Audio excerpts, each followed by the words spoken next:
예, 증시 전망대 방송 시작하겠습니다. 지난주는 삼성전자 실적이 나왔고 36개월 만에 금리 인하했고 뭐 좋은 거 나쁜 거 하나씩 교차로 나오면서 시장이 뭐 크게 움직이지는 못하는 결과적으로 보면 그런 모습을 보였죠.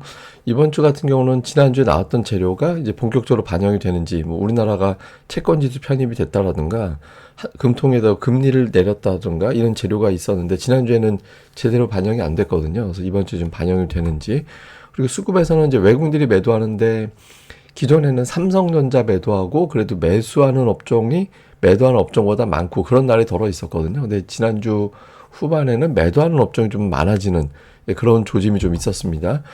그런 가운데 외국인 기관은 각각 종목을 보면 외국인들은 제약 업종, 기관은 제약과 반도체 업종을 좀 고르게 담는 그런 모습을 보였거든요. 그래서 차별화 장세가 진행되는 가운데 외국인 기관이 이번 주에도 저런 업종을 그대로 유지하는지 살펴봐야 될 것 같습니다. 우선 지난주 보면 중국이 추가적인 경기 부양이 없다. 또 경기 부양에 대한 어떤 세부적인 내용이 안 나온다. 뭐 이런 실망감에 중화권 증시가 좀 빠졌고 그 외에는 이제 대체로 다 올라갔습니다. 다만 이제 우리 증시는 올라갔다 하더라도 뭐 폭이 좀 작았죠. 코스닥 같은 걸 알테오젠 하나만 올라가는 꼴이 됐고 코스피는 이제 삼성전자가 발목을 잡아서 이제 그렇게 된 거고요. 주요 종목별로 보면 미국은 상승한 업종 종목이 되게 많았어요. 하락한 게 테슬라가 두드러지게 하락해서 그렇지 상승한 종목이 훨씬 더 많았잖아요. 제가 이제 매주마다 체크하는 종목들 중심으로 보면 실제로 뭐 전체적으로 보면 올라간 업종이 많았고 주말에는 또 러셀 2000이 되게 올랐잖아요. 근데 우리나라는 좀 다릅니다. 우리나라 같은 경우는 코스닥에서는 알테오젠이 거의 지수를 플러스로 만드는 그런 역할을 했고 만약에 알테오젠이 아니었다면 지수가 마이너스 났겠죠. 이렇게 보시다시피 하락한 종목군들이 훨씬 더 많았잖아요. 다음에 코스피 같은 경우도 보면 상승과 하락 종목이 되게 엇갈리는 그런 모습을 보였죠.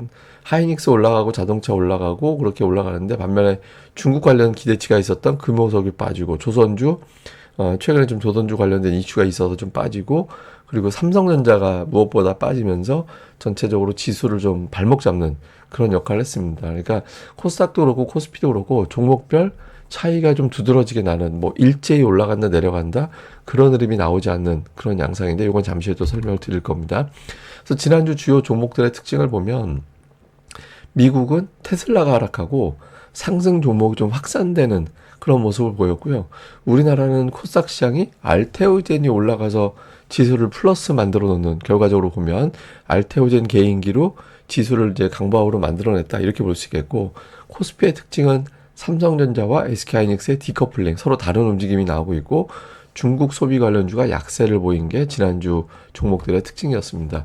그러니까 미국 지표는 지난주 신규 실업수당 청구 건수가 좀 높게 나오긴 했지만 허리케인 영향으로 보여지고요. 물가지표 CPI나 PPI 같은 경우는 약간 예상치와 좀 다르게 나온 건 있지만 크게 보면 그냥 내려가는 사이클이 유지가 되고 있다. 그리고 무엇보다 그 연준은 PC 지표를 더 중요하게 보잖아요. 제가 뭐 몇 번 말씀드렸지만 예를 들면 PPI 같은 경우는 이마트의 제품을 납품하는 단가, CPI는 라벨이 찍히는 판매 단가, PC는 고객이 들어가서 사고 나오는 금액들 이렇게 보는 건데 연준에서 보는 거는 PC 그러니까 사람들이 가격 올라가고 내려가고를 맞춰가지고 어떻게 소비를 하느냐 더 많이 가격 부담을 느끼고 있느냐 뭐 예를 들어서 뭐 만 원 들고 기존에 소비에다가 뭐 11,000원 쓰기 시작했다 그러면 물가가 10% 올라간 거고 제품 올라가고 내려가고 하고 상관없이 그대로 이제 만 원을 유지했다 그러면 이제 지표가 안 올라간 거고 이렇게 되거든요. 왜냐면 비싼 거 안 쓰고 이제 싼 거 사면 되는 거니까. 근데 지금 미국 같은 경우는 PC 지표가 이번 달에 발표되는 PC가 2.0이 나올 것 같다. 거의 이제 그런 전망이 나오고 있거든요. 그래서 미국의 지표는 한마디로 경기 침체 없고 물가 지표는 좀 안정되고 있다. 뭐 이렇게 평가가 되는 것 같습니다. 그래서 사실상 연착륙이 확 실시된다. 이런 분위기가 나오고 있는 것 같습니다. 재료를 그래서 좀 구분해 보면 증시의 긍정적인 재료는 엔비디아가 이제 AI 칩이 내년까지 완판되고 있다. 이게 일부 증권사에서 주장하는 HBM 뭐 공급 과잉설 이런 걸 갖다가 좀 눌러주는 역할을 하죠. 그다음에 미국의 침체 가능성은 사라졌고 그리고 미국의 어닝 시즌이 무난하게 진행되고 있고 그다음에 중국이 경기 부양을 하고 있다라는 점, 그다음에 우리나라에도 이제 금리 인하가 시작이 됐다는 점이 있고 채권 지수가 편입됐다라는 거 이건 긍정적인데 반면에 이제 변동성 재료는 미국의 국채 금리가 10년물이 4.0이 넘어가 있는 상태거든요. 그리고 중동 문제도 아직은 진행형이고, 그리고 트럼프 당선 가능성이 다시 부각되고 있다라는 점, 이 부분은 조금 경계감이 좀 생길 수 있는 요인이 되고, 또 외국인들이 삼성전자를 계속 매도하고 있고, 코스피의 실적 추정치가 하향되고 있다. 그리고 금투스가 확정되지 않고 있다라는 점이잖아요. 근데 이 중에 딱 두 개만 꼽자면, 긍정적인 쪽에서는 이제 우리나라도 금리 인하 대열에 합류했다라는 점, 이거는 결과적으로 보면 주식시장에는 항상 그 최근에 두 번에 거친 인하 사이클의 주식시장은 한 3개월 동안 놓고 봤을 때 3개월 동안 증시가 물론 이제 쭉쭉 올라가고 그런 건 아닌데 결과적으로 보면 증시가 3개월 후에 보니 올라가 있었거든요. 그래서 저거는 긍정적인 재료고, 반면에 이제 부정적인 쪽에서는 외국인들이 삼성전자를 매도를 계속하고 있다 보니까 저게 좀 멈춰줘야 삼성전자 이제 급반등이 좀 확 나오는 그런 현상이 나올 수 있거든요. 근데 뭐 삼성전자 계속 발목 잡히다 보면은 시장에서 좀 무기력증, 계속해서 하락하나 보다 이렇게 되면 종목들이 막 추세를 못 움직이고 단타만 치게 되고, 그러니까 이런 형태가 될 수 있죠. 그래서 이런 부분들을 좀 주목을 해봐야 될 것 같습니다. 그다음에 뉴스를 좀 점검해 보면 우리나라 국채 지수 편입된 거, 내년도 우리나라가 200조 원 국채 발행하는데 90조 원이 1년에 들어올지는 좀 봐야겠습니다만, 어쨌든 우리나라 국채 발행하는 거를 상당 부분 외국인들의 신규 자금이 흡수해 주는 거잖아요. 그러면 금리가 빠지겠죠. 빌려주겠다는 사람이 늘어나니까. 그러니까 금리가 빠지고, 또 저 우리나라 기관들이 국채 사다가 국채를 좀 살려고 했더니 돈이 남네. 그러면 이제 다른데, 그러니까 주식에 좀 넘어갈 수도 있지 않을까, 이런 기대를 좀 하고 있는 것 같고요. 그다음에 부정적인 건 삼성전자가 5만 전자까지 내려왔다라는 점. 그러니까 사실 이건 뭐 제가 잠시 후 차트로 보여드리겠습니다만은 이 좀 과하죠. 예, 과한데 뭐 수급이 저러기 때문에 이건 어쩔 수가 없어요. 수급이 돌아서는 걸 봐야 되는 거고. 그 다음에 또 긍정적인 거, 금리가 내렸고 한국은행 총재가 추가 인하 여력이 있다라는 식의 표현을 했거든요. 그래서 뭐 바로 연달아 내릴지는 잘 모르겠습니다만은 이제 어쨌든 통화 정책이 완화가 되고 있는 나라들이 조금 더 증시는 괜찮게 굴러가는 그런 모습이 있었거든요. 그래서 우리나라가 좀 그렇게 되는지. 또 조금 조심스러운 건 신한증권에서 그 1,300억 규모의 ETF 운용 손실이 발생이 됐대요. 그러니까 뭐 LP 역할만 하면 되는데 이 증시 변동성 나오니까 이걸 이용해서 돈 벌어야지라고 했다가 손실 나고, 그걸 만회해야지 했다가 또 손실 나고 이렇게 됐다고 하거든요. 근데 저게 만약에 신한증권뿐만 아니라 다른 데서도 저런 게 나왔다면 그 증권주 변동성 요인이 될 수 있거든요. 그래서 이번 주에 금융주 쪽에 어떤 변동성 요인으로 작동을 하는지 이건 좀 체크를 해봐야 될 것 같습니다. 자, 미국에서 최근에 강한 종목군들, 업종들을 좀 살펴볼 필요가 있는 것 같은데, 왜냐면 우리나라에서 후행적으로 반응할 수도 있잖아요.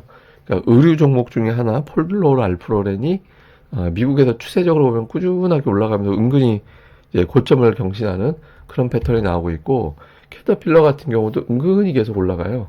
예, 계속 올라가면서 또 역시 고점, 1년 동안 추세를 보면 고점을 또 경신하는 그런 모습이 나왔고, 그 다음에 이제 마이크론 테크놀로지, 그러니까 엔비디아가 거의 최고가 근처에서 아직은 시원스럽게 돌파하지 못하고 있는 가운데 지난주에 마이크론 테크놀로지가 좀 움직임이 나왔거든요. 근데 잘 보시면 절대 저항대, 마이크론 테크놀로지 절대적인 저항대가 200일선인데 거기도 아직 안착을 못하고 있어요. 그래서 이번 주에 만약에 안착이 된다라면 국내 업종에도 좀 영향을 줄 수 있겠죠. 그 다음에 이제 금융주, 미국에서 또 금융주가 지난주에 실적이 잘 나오면서 또 거의 고점 정도까지 또 치고 올라오는 그런 종목들이 몇 개 있었거든요. 그래서 근데 금융주가 재료가 좀 엇갈리죠. 그러니까 은행주 입장에서 보면 괜찮은데 증권주는 이제 아까 말씀드렸던 ETF 관련된 손실도 있어서 미증시에서 금융주가 강했다. 그다음에 그 관련된 내용 이런 것들이 좀 섞여 있는 상태인데, 어쨌든 그럼에도 불구하고 올라간다면, 또 그럼에도 불구하고 빠진다면 상당한 자금이 움직이고 있다라고 추정이 될 수 있기 때문에 금융주의 동향도 이번 주에 체크를 해봐야 될 것 같습니다. 자, 우리나라에서는 이제 코스닥이 지난주에 60일선에서 시원스럽게 돌파하지 못하고 거기서 그냥 치고받고 하는, 그러니까 매일 돌파했다 밀렸다 돌파했다 밀렸다 그 위아래에서 반복되고 있거든요. 그러니까 이게 60일선이 굉장히 저항대였어요. 근데 만약에 이게 이제 돌파가 되면 한 820까지 열려버리는 상황이 생길 수 있거든요. 그러니까 그리고 또 하나는 알테오젠만 올라가기 때문에 저게 안착이 안 되는 거예요. 그래서 알테오젠 이외에 다른 업종이 붙어주는지 볼 필요가 있고요. 그 다음에 또 하나는 삼성전자인데, 삼성전자는 굉장히 중요한 지지선이 연달아 깨졌습니다. 그러니까 72,000원이 제일 중요한 지지선이었고, 그건 이제 예전에 깨져버렸죠. 그 다음에 62,000원, 63,000원. 그게 장기적으로 삼성전자가 굉장한 위기에 닥쳤을 때 지지되고 돌렸던 자리였는데 그것도 깨졌어요. 그럼 마지막이 뭐냐? 120월선이에요. 120월선. 2008년도에 찍고 올라가고 2015, 16년도 근처 가서 밀어 올리고 근데 그 선까지는 좀처럼 안 빠졌거든요. 16년 동안 그 선까지 안 빠졌어요. 근데 그게 이제 55,000원. 예, 그러니까 금융위기 터졌을 때 가는 자리. 그러니까 삼성전자는 지금 혼자 금융위기가 돼 있는 거예요. 그래서 만약에 저게 지금 주가로 치면 56,000원 왔다 갔다 정도 되거든요. 그래서 그 정도 오면 아마 수급이 굉장히 한 차례 급변할 가능성이 있습니다. 근데 사실 그 전에 돌려야 되죠. 예, 근데 그 전에 돌리는데 삼성전자의 뭐 절대 지지선은 56,000원 정도 되는 것 같다. 근데 그 위에서 좀 돌리는지. 그다음에 이제 앞서 말씀드렸던 알테오젠이 이제 코스닥을 끌어올리는 역할을 했는데 다만 이게 일종의 제가 보기엔 좀 인버스 역할을 하는 측면도 있는 것 같거든요. 그래서 뭐 알테오젠의 자체적인 재료가 워낙 좋고 그런 것도 있지만 마땅히 매수할 종목이 없기 때문에 이쪽에 쏠려서 이게 이제 일종의 알테오젠이 인버스가 됐다 이런 측면이 있는데 말 바꾸면 여기서 자금이 빠져나오는 순간 다른 쪽으로 또 분산될 수 있거든요. 그러니까 변동성이 어떻게 나오는지.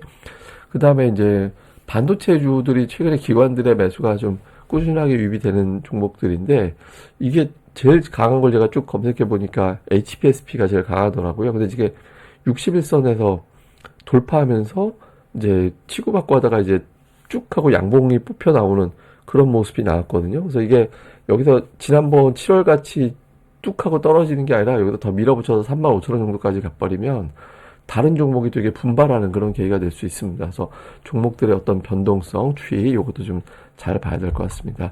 그 다음에 이제 수급은 뭐 외국인들 계속 매도하는 그런 모습이 나오고 있죠. 근데 외국인들이 지난주에 한 8천억 정도 팔았는데 순매도에 뭐 2배 정도 되는 금액이 삼성전자 우선주 포함해서 1조 7천억 팔았잖아요.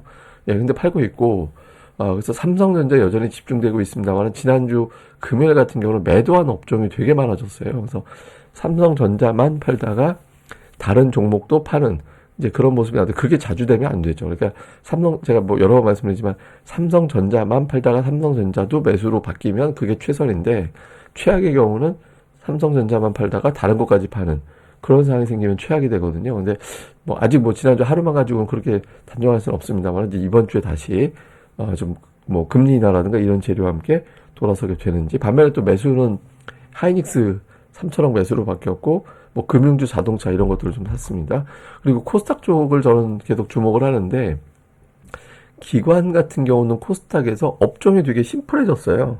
예, 매수하는 업종을 보면 그 반도체 그다음에 이제 뭐 반도체 쪽 그다음에 엔터주가 매수 들어갔다가 이제 매도로 바뀌긴 했는데 예, 반도체 쪽에 좀 매수가 있고 조금 이제 2차 전지는 좀 매수했다가 매도로 갔다가 이제 오락가락하면서 이제 조금 달라졌고 그리고 이제 일부 그 이제 제약바이오 계열의 종목들이 조금 있었지만 최근 들어서 보면 약간 정돈되는 게 예, 반도체, 예, 반도체고 2차 엔터주가 약간 이제 좀 주춤거리는 그런 모습을 보이는 게 특징이었고요. 그다음에 외국인 투자들은 제약바이오 계열, 예, 그쪽에 매수가 좀 더 많았어요. 그러니까 종목들 구성을 보면 제약바이오 계열의 종목들이 조금 더 많이 포진해 있다. 그래서 기관은 반도체, 외국인들은 제약바이오 이렇게 좀 구분이 되어 있어서 이 구도가 좀 고정이 되는지 이번 주에 좀 봐야 될 것 같습니다. 근데 증시 자금 동향 보면 거래 대금이 조금 늘어나긴 했지만 아직은 충분하지 않거든요. 그러니까 시장이 막 날아다니고 그럴 때는 한 8조 원, 9조 원 막 이렇게 가야 돼요. 거래 대금이. 근데 아직 그 정도는 아니라서 가는 종목들만 되게 일부만 조심스럽게 가는 거고 예탁금도 마찬가지로 이제 폭발적으로 증가하진 않고 있거든요. 그래서 증시 자체는 되게 차별화 장세로 가고 있다. 그래서 가는 업종과 못 가는 업종의 차이가 좀 많이 나는 장이 당분간 이어질 것 같다. 이렇게 봐야 될 것 같습니다. 자, 총 정리해 보면 뭐 실적도 그렇고 금리도 그렇고 대부분 다 재료가 노출이 됐거든요. 그래서 뭐가 궁금한 건 별로 안 남았어요. 이제부터는 그러니까 안 남았기 때문에 그냥 종목 장세 쭉 가면서 업종별 좀 추려지는 그런 장이 좀 시작되지 않을까 이렇게 보여지고요. 그리고 외국인들이 지금 지난주 같은 경우 금요일에 조금 순매도 업종이 되게 많아졌었거든요. 근데 이제 그 사이에 좋았던 재료, 뭐 채권지수 편입이라든가 금리 인하라든가 이런 재료가 있었기 때문에 그 정책을 받고 이번 주에 좀 전환이 되는지 좀 볼 필요가 있고, 그 다음에 저는 코스닥은 종목 장세가 계속 진행이 될 거라고 보여지거든요. 그래서 좀 집중적으로 매수하는 업종이 뭐가 되느냐 이걸 좀 볼 필요가 있습니다. 그리고 시장이 아직 상승연한 신호는 안 나왔어요. 그러니까 그 ADR 과매도에서 상승 종목 수가 좀 늘어나는 시도가 자주 있는 그런 정도의 신호는 나왔는데 증시가 코스피 특히 상승되는 신호가 안 나왔거든요. 그래서 이런 신호가 이번 주에 나오는지 좀 봐야 될 것 같습니다. 근데 조금 걸리는 건 한번 말씀드린 내용이긴 합니다만은 10월에 IPO가 너무 많아요. 예, 그리고 좀 내놓으라 하는 K뱅크 예, 이런 거라든가 더번코리아 이런 것들은 투자들한테 되게 주목을 받을 만한 거잖아요. 그래서 뭐 뉴스에 의하면 뭐 그 역대 최고 공모 금액을 달성할 것으로 보이는 한 달이 될 것 같다 이런 주장들 나오고 있거든요. 근데 이게 공모가 너무 많으면 또 자금이 저런 쪽으로 또 집중되면서 좀 수급 블랙홀 현상이 또 심화가 될 수 있거든요. 이래저래 이제 조금 종목별 차별화 장세가 좀 심해질 것 같다 이렇게 봐야 될 것 같습니다. 근데 뭐 추세 전환 제가 동그라미 친 자리인데 제가 힌트만 드리면 저때 한번 개인들의 옵션 거래 추이를 한번 잘 보세요. 예, 옵션 거래 추이를 잘 보시면 저때 어떤 현상이 공통적으로 나타난 게 있거든요. 그래서 아마 그런 것들을 좀 보면서 그게 딱 나오면 시장이 난 추세적으로 엄청나게 올라갈 거야 이런 신호가 되는 거거든요. 그래서 한번 그거 한번 찾아보시면 의미 있는 어떤 반전이 이제 시작이 되는구나라고 가늠이 될 거니까 한번 미리 좀 공부해 두는 것도 중요할 것 같습니다. 예, 그럼 또 오늘 하루 또 잘 보내시고요. 저는 또 다음에 뵙겠습니다. 이 방송 구독하기와 좋아요 꼭 부탁드립니다. 감사합니다.